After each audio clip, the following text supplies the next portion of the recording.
Welcome to part 2 of our moving back to the UK update. If you haven't seen part 1 yet, please look for the link somewhere and go and watch that first, please. We meant for this just to be one video, but as usual, so we've split it into two. In the first part, as a bit of a recap, we went through some just minor changes that we had to make to our cat's transport, to our Airbnb dates, and then also the big one really was that we were getting our house ready to go on the market. So stay tuned. In this section, we're going to be talking about some other things that we've been doing, including things like getting our 401k kind of in a little bit of order. So stay tuned. We mentioned before on one of our earlier videos that we arrived here with 4 suitcases, which is true and it's not quite true because we came with 4. Yes. I went back with empty ones and then came back again with 2. Yes.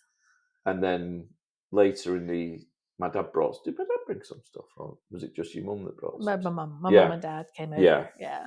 And Christmas. So there's been bits brought over, but it's not a lot, really. It's not a lot. We're not we started with. We don't need a shipping container or anything like that. And Paul keeps bragging to people that we're going to be going back with just 4 suitcases, which is what we technically are taking on the plane. But we are going to be sending some stuff ahead.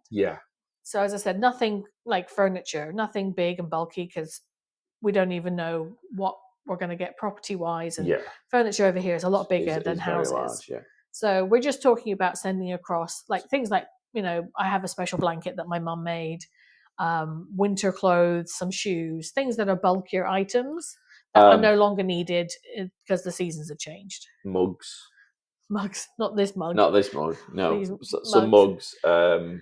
Basically, household stuff that we can pack up that we didn't want to get rid of because it, has attachment to us. But it's not overly, not something we'd be scared of letting out of our sight. Yeah, and it's also to make a bit of room in our suitcases because in those suitcases we do have to take like our photo albums, our pictures. We will have some documents, as mentioned. We're going to get like a lockable pouch for our important documents. So we didn't want to. We knew that we needed room in a suitcase or a couple of suitcases for more sentimental, fragile items that we want to personally take on the plane with us. So we had to send some of our clothes. Well, there's things like somebody for our wedding, as a wedding present, someone made us a wood carved mirror, didn't they? Which is, we carried that around with us and we're taking that back. And well, he's passed away, so it's not like he can make it again for us, is it? So we've been looking around at various shipping companies, haven't we? Yes. I mean, we looked at the big ones first, UPS, FedEx, but we've had experiences with those guys. Now, we're not saying it's their fault, but things have gone astray. Yes. So then we looked at some other ones that are specifically for international moving, and we're currently looking at one called Send My Bag. We had seen another company, but they were shipping by sea only. Which initially we thought, well, that would be cheaper because we knew it would take longer. So we thought, well, that would probably be the cheaper option. But then we looked at how long. Yeah, well, the company is called 7 Seas Worldwide, and they look a fantastic company. Yeah, I wouldn't dismiss them. It's just in our situation, they had a lead time of 119 to 125 days or something like that, and that puts it right at the time when we'd be looking to move out the Airbnb into a rental thing. Right, and we didn't want to have all those things. We didn't want to juggle too many things at the same time. So we settled on one called Send My Bag. Yes. Which is a relatively new company. You said it's based in Ireland. Yes, I think it's based in Northern Ireland, and it's won Queen's Awards for industry and things like that. So it's had very good reviews. And we've heard of it from the expat Facebook expat community forums and things like that, haven't we, as well? So we've settled on that one. And also, it didn't turn out to be any much more expensive, really. And you can get insurance, and they track it, and you can, be tracked. And then what was it, 2 to 3 days or something like that? It doesn't have to be bags either, does it? No. You can send boxes with those guys as well. But their air freight and it's a lot quicker. So it's a lot quicker, yeah. And also, as Paul was saying, we're going to be sending boxes, so we are getting our own boxes. We're just getting them from what Home Depot. Yeah, Home Depot or Lowe's or one of something those. like that. One of those But guys. Basically, a standard moving box. Yeah, this company will send suitcases and like bicycles and golf bags. Yeah, all the awkward things. Yeah. So don't look into it if it's something that you are planning yourselves to do. We're not saying we recommend that over anything else. We're just saying for our needs, it worked out quite fine because we're only talking about 3 or 4 boxes, aren't we? Yeah. What else? Oh, our inventory of items. Yes. Because we had quite a stock of stuff, didn't we? Especially after COVID. Yeah, I'm not going to go mad, but I'm very much like a planner, so I need to know that if I'm getting like halfway through the toothpaste or mouthwash or something, I already have one in backup. But of course, now that we're 2 months going, we don't want to have extra stuff that we just have to try and shift. So we're now having this. Well, we took an inventory of things, and it has then had the knock-on effect of us canceling things like some Amazon Subscribe and Save. Some things were on that.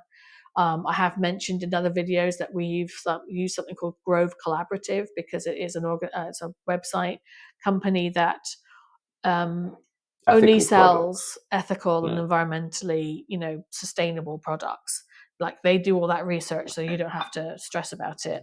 So again, we had a subscription service with them, didn't we, for like laundry, detergents, and toiletries and things like that. Well, with things like we've got a stockpile of tins of Heinz baked beans for some reason, which we wouldn't be doing now because the tariffs means that that's an imported good, and we'd be paying even more money. Yeah, but even like cat litter and cat food, we have a stockpile. We're quite a stockpile of that, so we're going to have to make our way through that eventually, and then whatever's left, we'll just have to donate. Yeah, so it's a point of where we can now start to cancel things, or even start to look at when our renewals are up. So I can say like our pet insurance is going to get renewed in May, and we don't want another annual thing, so we have to change that to now just to do a monthly one. Same with Sirius, the satellite radio thing. Yeah, that's even Amazon Prime. We've switched from that being annual to just being month to month because we are going to have to cancel that. That's not a transferable thing. And it's surprising how many subscriptions you have. Yeah. I think you created a full spreadsheet, didn't you, on Excel, just to keep a track of them all. And I love the spreadsheets. Yeah, well, you're good at it. You're good at what you do. And then the other thing is now, again, as we're getting closer to our shifting date, we have been trying to lay the groundwork in the UK, haven't we? Yes. You got in touch with a local agent, didn't you, and a financial advisor? A local estate agent. Estate agent. You put out feelers to those because obviously not secret agent. Not secret agent. We do want a property at some point, right? But we'd be starting our credit history from scratch once we move back again to the UK. So we probably end up having to rent for 3 years before we can generate a credit history. This was a big part. I mean, we have talked a little bit about this in our financial. We did, yes. One of our financial videos. We are going to be putting out another financial video soon as well. But the whole idea of, I think it was in our retirement video, actually. Oh, yes. We were talking about how we don't want to lock away a massive chunk of money into a house. We want to use that to travel. Maybe not so much now, but we want to use that to have adventures. Essentially, we want to have experiences rather than just we want to be cash rich, don't we? We don't want to be house poor necessarily. And in our research, because we're in a position where we don't have anyone to leave it to, so we might as well enjoy it ourselves. So we found in the UK there's such a thing called an RIO, which is a retirement interest only mortgage available to people who are 55 plus.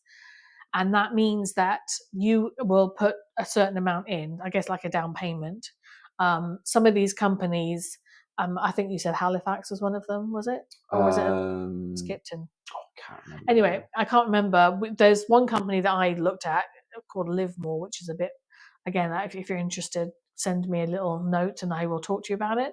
But the idea is that you put down maybe 25, 30, 40% of the value of the house, and then they lend you the rest.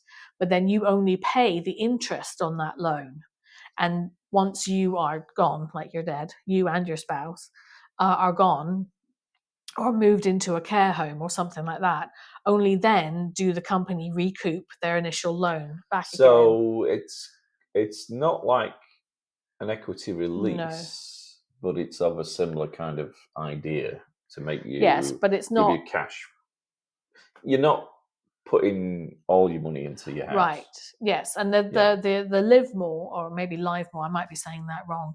They seem to be a newer company that do this specifically. Like this is one of their mortgages. Like they cater towards the 55 plus market, and they will give you 75 up to 75% of the value. So that means even less of our money has to be locked away. Yeah. So I reached out to them and just like filled in their contact form really on the internet. And they said that not only would we have to have a bit of a credit history, but we would also have to have 3 years worth of UK addresses. Yeah. Before they would even sort of consider us or have that sort of sit down.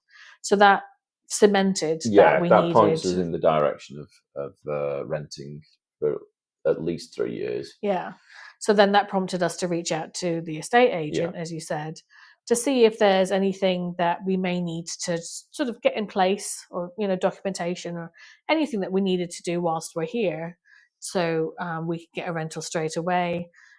Also, from forums and other people's experiences that we've looked into, it seems that if you are able, couldn't get that word out then, if you're able to put down 6 months worth of rent, which we can do, then the whole credit thing isn't such an issue, because obviously you've already proven that you are able to pay them because you've already given it to them.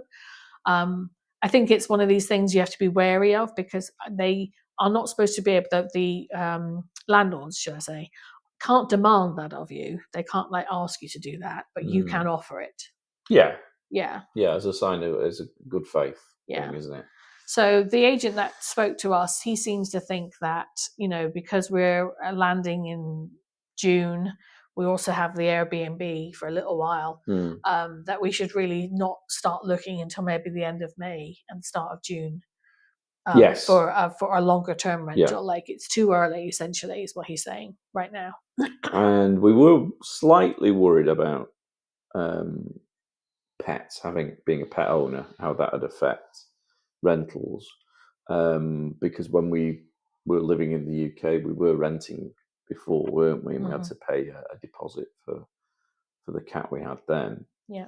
But with it being a cat rather than a dog, we think that's what the agent said. It works in our favour. The agent says that landlords are more wary of pets as dogs. I think just because they just get on the furniture and they do a bit more, whereas I'm assuming because cats are a bit more like hassle free. Yeah.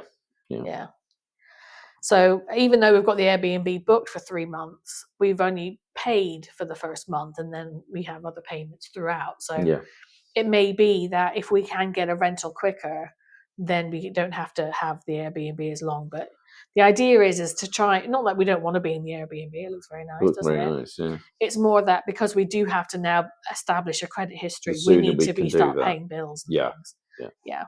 But if you have any advice, like if you've been through this before, and or like you're just over there now and that the market is changed, because obviously I contacted this person a couple of weeks ago, and as we mentioned before, the economy has changed somewhat. Everything's up in the air, isn't it? So I don't know if that's having a knock-on effect over there in the UK on the housing market at all, and the rental market. So if you know anything, we appreciate your perspective.